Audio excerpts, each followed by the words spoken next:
बोरी भर रुपया भी हमको नहीं पचरावा की धरती पर ला सकती है, बस दो शब्द मोहब्बत के ला सकते हैं। मेरे घर में भी मेरा सगा छोटा भाई डिस्ट्रिक्ट जज है, हम भी बड़े बड़े ओहदों पर रहते हैं। पैसे से थोड़ो, धन को मैं धूल समझता हूँ, तुमको फूल समझता हूँ।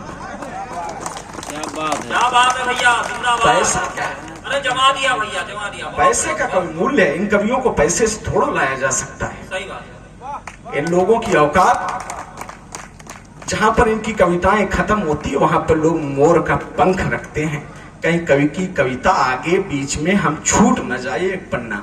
हम उन बड़े लोगों के शागिर्द हैं, अखिलेश द्विवेदी जी जैसे लोग, प्रमोद भाई जैसे लोग, सभी लोगों को प्रणाम। और आप जैसे श्रोता मिलते हैं तो मैं स्वयं को धन्य महसूस करता हूं। तब मुझे याद आता है उन्नाव के धरती पर जन्म लेने वाले निराला की बात मुझे याद आती है। और मेरे कवि ने अंदर से कभी कहा होगा, मेरी कविता ने कभी अंदर से कहा होगा कि बहुत मन कह रहा है भावनाओं को नया स्वर दे। मुझसे लोग कहते कनक भाई कविता से अच्छा भाषण दे लेते हो, राजनीति में आ जाओ। मैं चला भी गया। बहुत मन कह रहा है भावनाओं को नया स्वर दो, उठाकर काव्य की गठरी को अब संदूक में धर दो। मत पढ़ो कवि सम्मेलन, नहीं पढ़ने की जरूरत है कवि सम्मेलन। ऐश्वर्य है, पैसा है, धन है, लेकिन क्यों पाता हूं आपके बीच। बहुत मन कह रहा है भावनाओं को नया स्वर दूं, उठाकर काव्य की गठरी को अब संदूक में धर दूं, उठाकर काव्य की गठरी को अब संदूक में धर दूं। मगर फिर सोचता हूं हमको एक संग्राम लड़ना है। मिला वरदान है तो उसका भी सम्मान करना है।